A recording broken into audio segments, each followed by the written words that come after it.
What's happening, Expeditioners? It's Peter here. I'm hitting you up live with this podcast episode because I wanted to talk to you about something that came up. And this is something that got me. I'm not trying to bag on the Stuff You Should Know podcast because I love the Stuff You Should Know podcast.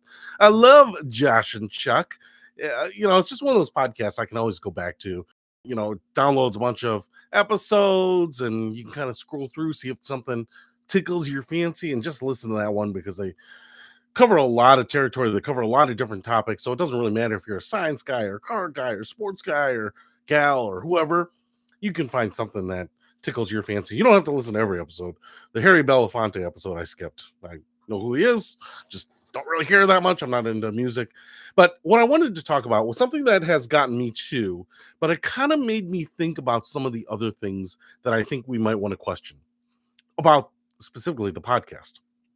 And probably, despite the fact that 90% of the Josh and Chuck experience I absolutely love, there's always kind of 10% of me that gets a little, I don't know, a little annoyed sometimes. And this is, I think, a good example of why it rubs me the wrong way. So here it is. So they do a lot of educational stuff. They dive into things that you might not know about. I'm trying to dive into some of those things here related to money, some of the insights and speculation around business cases and what made things a success. So a little bit more themed on money. But one of the things, and actually I put it in my book, I don't know if I have a copy of it here, but it's Money is Fascinating, and it's a story about the history of money and money being wagon wheels and coins and seashells and bucks, right? That's why they called them clams, and that's why they called them bucks, buck skins to bucks and all that stuff. And one of the stories I actually had in that book was about Tulip Mania, was about the 1600s, Holland, and the craze was um that was for tulip bulbs. So basically, the story goes that Holland got so crazy for tulips that people were paying obscene amounts of money for bulbs. Anywhere from the price of, adjusted for inflation, but basically to be cost comparative, like paying the price of cars and homes and mansions and the equivalent of $1 million for certain tulip bulbs. And it was just like the speculation and speculation. And as we know, tulip bulbs do not have that intrinsic worth. You may love tulips, but you can get lots of bulbs for lots of different plants that are equally as beautiful. I didn't say dandelions are probably as beautiful in my case, but what they did is a whole podcast episode on how crazy it got, how devastating to the economy it got, et cetera, et cetera. And I have been, kind of a victim of this narrative as well. So I'm not saying that you shouldn't think that that's true. But what I wanted to do was I have an episode coming up pretty soon where I dive deep into the criticisms of Tulip Mania, the veracity of it, the actual research, the actual kind of historical look back at the economy and who was trading and what was trading and how much money was changing hands. And basically what I'm basically going to tell you is that Tulip Mania was a thing, but it wasn't anything like it is kind of represented in historical terms. Okay. So the idea of this tulip speculation infecting an entire country and then wrecking the economy is probably analogous to, say, uh let's say NFTs. That's probably maybe the closest modern day example. A lot of people got into NFTs, a lot of rich people got into NFTs, but most people did not, right?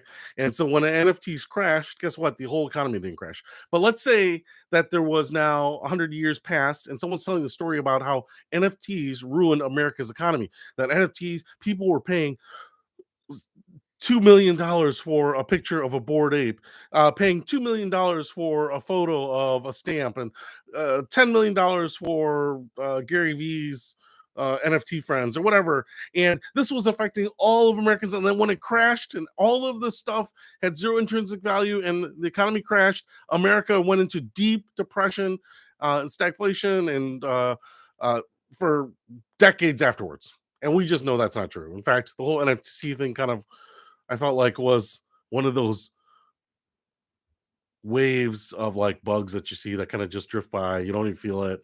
It kind of looks like this big ominous cloud on the horizon, and it just kind of drifts by, almost like fog or something like that.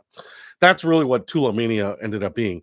It was a few hundred people that were speculating on the tulip market, but they were all rich people anyway, and they could afford to lose the money. And the speculation never got to the level that people were saying it did. Never got to the millions of dollars equivalent for a single tulip bulb. In fact, as far as I can tell, some of the biggest prices for tulip bulbs, which were significant, maybe a year's salary for an average worker, were because of a very rare mutated tulips that created very specific flowers. And so having a very unique flower, kind of like owning a specific legal document or historical artifact or the Honus Wagner baseball card or something like that, just because it's so rare and unique, that's what commanded that special price. Not just any tulip bulb, not just that Joe Smo tulip bulb, that Kirkland brand tulip bulb that you'd get at Costco. No, these were like basically mosaic virus infected tulips that created very unique color patterns and designs on the tulip leaves. When we think of tulips, or I think of tulips, I think of them as very monochromatic, bright colors, but just a single color, but kind of very ornate. Tulips were the ones that had the biggest prices. And again, nowhere near the prices that they, historians or storytellers, I think, conveyed. Now, my issue is with this. I love the stuff you should know podcast. I'm not going to keep throwing that in there. I'm not going to keep throwing in caveats about this. But the fact that they got basically the whole story wrong, right? The whole thing. I mean, nuts, the high level, the details, because it just was not what it was. And did a whole episode on this. And thankfully, someone recently called them out and said, hey, based on a lot of new research, it's not what it looks like. That they didn't address it because they said, no, hopefully we didn't do a whole episode on something that was an exaggeration. But how do we know that anything that gets, bandied around in a podcast or a conversation or something like that isn't exaggerated? And I guess my biggest thing is there are lots of times when uh Josh or Chuck, I can't remember, are very critical about some detail about some historical event. Like, oh, I can't believe that that person would be so racist. So hard to believe that people like that had such an embedded sexism or, harbored such ill will to these people, or that these people were so uneducated that they just didn't know, or, the whole mass hysteria around this caused that. And it's like some detail of a historical event which is going to be hard to verify in its entirety or even at a higher level or a 30,000 foot view, and then to be critical of some detail in it. And again, it always kind of kills me a little bit when you've got someone modern history talking about something that happened hundreds of years ago, not not even like with a forgiving attitude of like, well, that's kind of what culture was like, but that they should have that same lens we do today. Because I guarantee you, someone 200 years from now, or 20 years from now, or 2 years from now is going to criticize some sort of verbiage that you use today as being insensitive or biased or subconsciously like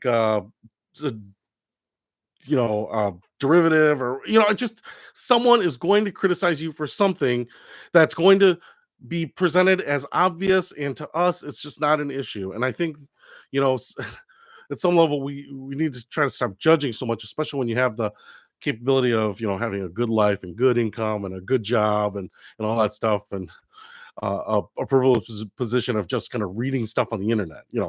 Also, philosophically, and it's not the podcast guys, it's not the stuff you should know, but it's also when people say research and just read what other people have out in the internet sphere.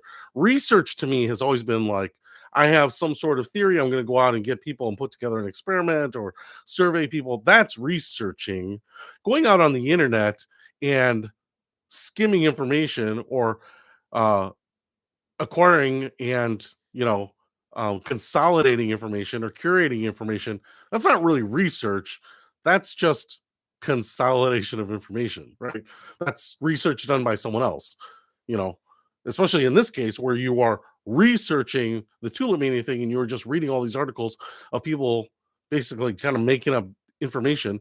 And basically, one of the big reasons was because there was some Calvinistic things and some German things and some political reasons, that people wanted to take stories of the Dutch and exaggerate them. And so those were put out there even around that time. And so even the immediate stories surrounding the Tulip Mania thing were exaggerated.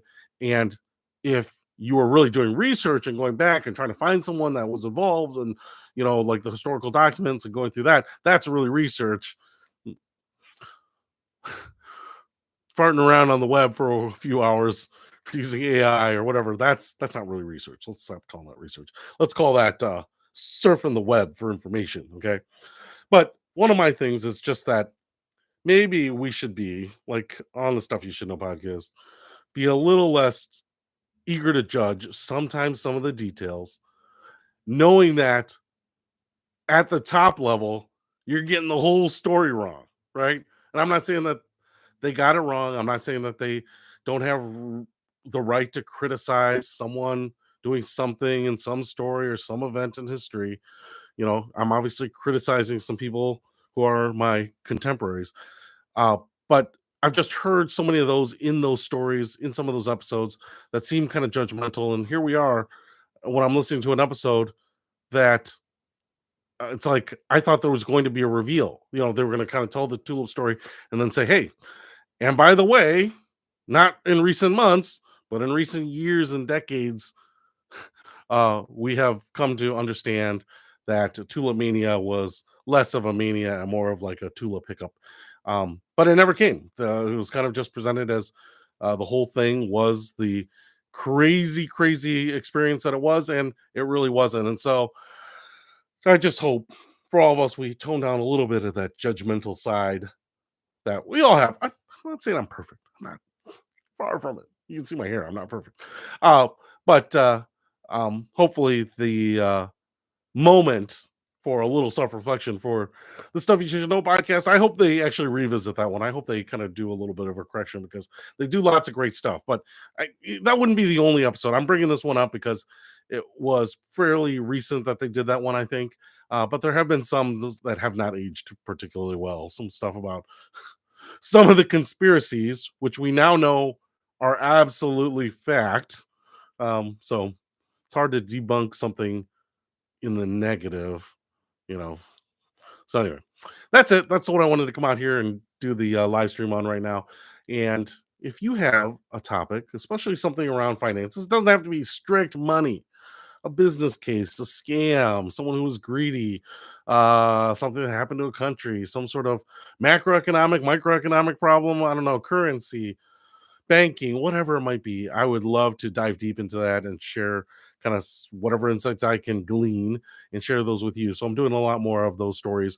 Did one on BlackBerry. I found that so fascinating how I used a BlackBerry and they were top dog. They were kind of the Blockbuster of the world and just absolutely faded into irrelevance. Blockbuster, I love them. I still have a Blockbuster credit card because I will never forget my best weekends as a youth at Blockbuster. But I did one on the show and display law for rich people so that they can get cars that are banned in America. In America, I did one on high speed rail and why we will never have high speed rail in America. I'm just laying it out right there. I'm doing one on SpaceX and Blue Origin. Man, I have so many coming up here. So hopefully you will see those. And if you have some requests, you want to get it into a topic, you want to dive deep, you want to see if there's something behind the scenes that you didn't know about, maybe there's a story, kind of like the Tulip Mania story that just didn't jive with you, just didn't make sense for people to bet their lifetime's earnings on a plant seed. And so you wanted to say, hey, maybe there's something beyond this that we should dig into, go down that rabbit hole and demystify some of these things. I'm happy to do that with you. So hopefully you will stick with me. Let me know if there's more stuff you want to talk about. I will see you soon. Later.